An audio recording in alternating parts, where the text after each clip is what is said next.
Nasilayan sa social media ang pagpunta ni Greg Slaughter sa practice ng Titan Ultra, and for sure nagkaroon ng usapan sa kanyang possible comeback. Even yung page mismo ng Titan Ultra yung nag-share ng mga photos. Mukhang seryoso na talaga siya this time about playing again in the PBA kasi imagine, galing pa siyang Dubai niyan pero rekta agad sa franchise. Nakausap niya yung owner and sa tingin niya, he still has the tools para magkaroon ng big impact sa Giant Risers. Pero kasi lagi na lang nagiging issue sa kanya is yung contract. Based on previous reports, puro pera ata yung naging problema sa kanya. Tapos nag-accept naman ng offer sa ibang liga pero hindi nakakapagtagal. So, might as well accept na lang dito sa PBA kung ano lang dapat yung para sa kanya. Kung masign siya ng Titan, ibigay na naman natin sa kanila yung benefit of the doubt after trading Calvin Abueva. Kasi sa case ni The Beast, gusto niya kasing matrade eh. Ilang beses nating nakita sa Facebook niya, nagpo-post palagi, tapos dinidelete. Siyempre, gusto kay Delta Pineda. Pero kung, yung question kasi doon is, what the Titan got in return? Player sana na scorer to fill the void. Ang dali lang sanang ipagtanggol if merong Shawnee Winston. Kahit isang role player lang yung dagdag, is tingin ko, okay na eh. 38 naman na si The Beast. Pero kasi sa business side, hindi natin alam why okay lang din sa Titan yung package. And surprisingly, inapprove ng PBA. Bihirang sobrang lamang yung ganitong franchise sa mga trades. Lalo na nung Alaska pa. Pero things change. Hopefully, ayan din yung sagot this season sa Converge para makapag semifinals and finals na sila. Going back to Titan Ultra, so ano ba talaga yung plano nila?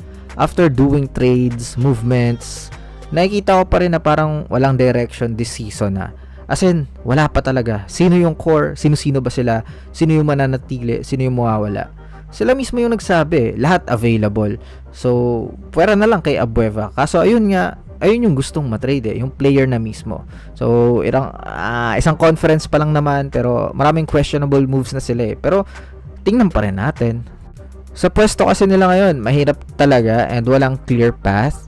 Ang isang susi na lang siguro ngayon is to trust Joshua Munzon right now together with Cade Flores, si Atu Ular, plus nasa kanila yung mga good shooters sa liga, which balance pa rin naman yung lineup. So adding Greg Slaughter will really up their chances, pero sana wag mahal yung presyo kasi hindi rin naman siya may isasama sa future ng team Dude is 37 years old and will enter a team na rebuilding process. So, kayo ba? Anong tingin nyo sa Titan Ultra after one conference?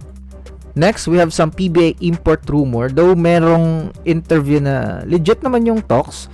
Kasi according kay Jojo de las Timosa is nagkaroon ng discussion about Bol Bol as their Commissioner's Cup import. Pero hindi pa ito final. Kasi naghahanap pa rin talaga yung TNT ng import na papalit kay RSJ after magtamo ng ACL injury. Which yung pwede sa both conference. Pero wala naman na silang habol sa Grand Slam. Ang kailangan nila is ma-Grand Scam yung SMB. Kaya might as well si Bol Bol ang sagot doon. Tsaka sakto naman sa system nila In love sa outside. Si Bol Bol is averaging 42.3% from the 3-point distance. Sobrang taas niya na sa PBA standard. Tapos, nako-compare pa nga siya kay Wemby. Kaso lang, hindi lang siya kinuha ulit ng Phoenix Suns. And now, a free agent. Tsaka sobrang appealing nito sa mga PBA fans. 7'3" with a 7'8" wingspan. Para makita natin yung effect sa pagbabalik ng Anli Height na import sa Commissioner's Cup. Sa NBA 2023 season, nag-average si Bol Bol ng 9.1 points, 5.8 rebounds at 1.2 blocks per game. So sana mapasagot na ng TNT si Bol Bol kasi grabe nga yan sa liga. Ang ganda niyan. Sana talaga.